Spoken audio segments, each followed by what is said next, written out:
Hello, I'm Emma. I'm 17 years old. My mom is a natural science teacher. She used to teach outside the city, but she got tired of commuting in her car every day, so she decided to move and teach near our home. Have your dinner and study your lessons before going to bed.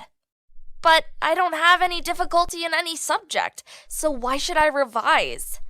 Even if you are doing well, revision is essential. After having my dinner, I walked toward my room, and my mom was very strict. Even her students used to dislike her for her strictness. I sat at my desk and started to revise my lessons. Suddenly, the door of my room opened. "What are you doing?" "I'm revising Arabic." "Study natural science." "But we don't have a teacher yet." "I forgot to tell you. I've been transferred to your high school, and I will be teaching your class. And I won't care if you are my daughter. For even the slightest mistake, I will punish you." I felt a lump in my throat as I heard the news, because I knew she would do it. My mom left my room and started reviewing her material until I fell asleep. In the morning, I headed to high school and met my classmates. "We have a new teacher for natural sciences. She seems strict. She doesn't even smile." "How do you know she's strict, Jane? You haven't studied with her before." "I heard them talking about her. They say she punishes in creative and violent ways." My other classmates agreed, and I couldn't tell them that she's my mom. When we entered the classroom, my mom stood next to her desk. "Welcome, everyone. I am the new natural science teacher. You must enjoy this beautiful subject that teaches us about what is happening around us. Remember everything I say during the lecture, because every piece of information will be on the exam." I was happy to hear her speech, but suddenly she changed like a lawman. "Let's agree on the rules of my class. No laughing, talking, eating, or drinking inside the room. No looking out the window either. Even going to the trash can is not allowed. No going to the bathroom. And any person who makes even a small mistake will be punished." The students were surprised and started whispering. "You are now breaking the law by whispering. If you whisper again, you will be punished." Everyone remained silent. "I told you she was strict." "You there, come here." Jane went towards her, scared. "Stand on one leg and face the wall. Raise your hands up and don't move. You will stay like this for 15 minutes. "I'm sorry, teacher." "You will stay like this for an entire hour." Alice laughed. "You come here too." Alice walked up and stood next to Jane, raising her hands. "Who said that was your punishment? Sit at the desk and write 'I am rude' 500 times. "But how do I write about myself like that?" "Then write it 1,000 times, and if you object, I'll add more." She remained silent and sat down at the desk, beginning to write. At that moment, silence prevailed, and my mom began the lesson. For the first time, I saw our class in such calmness. When her session ended and she left, the students began to talk about her. "My back hurts, and so do my hands. I'll tell my dad about her when he comes back from work next week." "And you, Alice, how could you agree to write about yourself as rude 1,000 times?" "She made my fingers cramp up. I'll get revenge on her in my own way." I distanced myself from them so I wouldn't hear any more talk about my mother. Despite her mistakes, I couldn't bear to hear them talk about her. When I returned home in the evening, I found my mother waiting for me. "What did your friends say about me?" I told her everything they said. "You were strict, Mom. I wish you were a little kinder. That was your first lesson." Since the teachers have become kinder, the students have become more rude with them. Don't tell them you're my daughter, and you must tell me everything they say. The next day, when we entered the classroom, it was quiet. My mom looked at them for a while.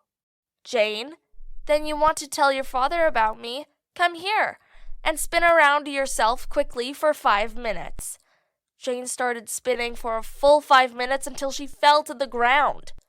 "If you want to get back at me, come to the office and write 'I'm stupid' 3,000 times. And if you don't finish in time, I'll double the number tomorrow." Alice didn't object because she knew how strict my mom was. She quickly started writing and sometimes crying. Meanwhile, Jane returned to her seat looking pale.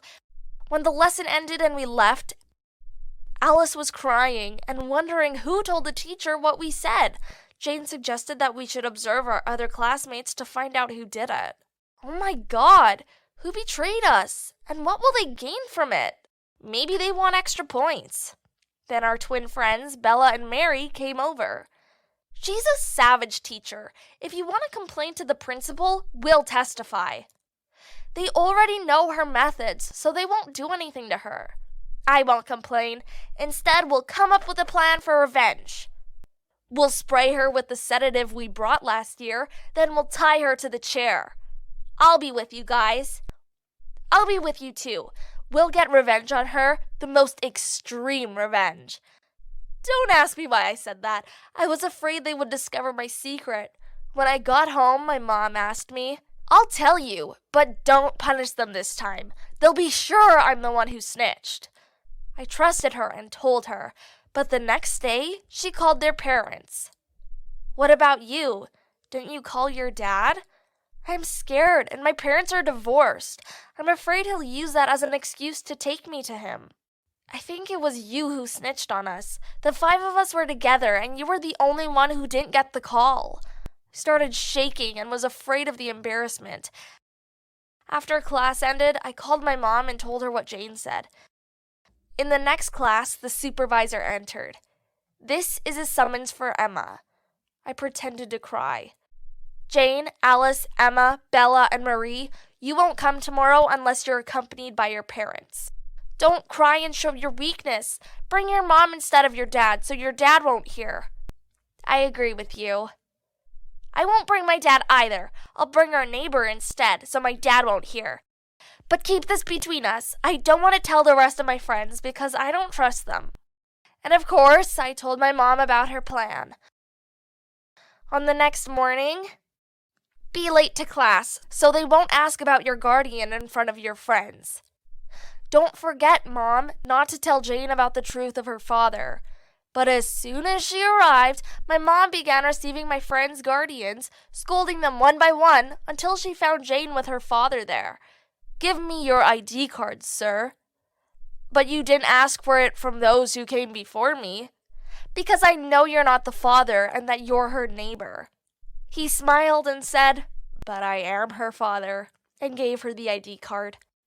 After her unjust scolding was over, Jane returned to the class angry and made sure that I was the snitch. I arrived late to school and my mom brought me in. When I got to my class, all the girls started hitting the desks and shouting in unison, Emma is a snitch! Emma is a snitch! I became hated in my class, and my friends called me a snitch every day and didn't talk to me. One day I had enough and said, That's enough! I've suffered just like you, even more than you. The teacher you despise is my mom. You only see her in one class, but I live with her strictness every day. You were my refuge, but now I'm in hell. I don't want to lose you. You're my friends, and you're the ones who ease everything I'm going through. My friends were surprised at first, but they gave me all their support. I promise I won't snitch on you again. She's my mom at home, and here she'll be a teacher like the others. And so my friends came back and loved me like before.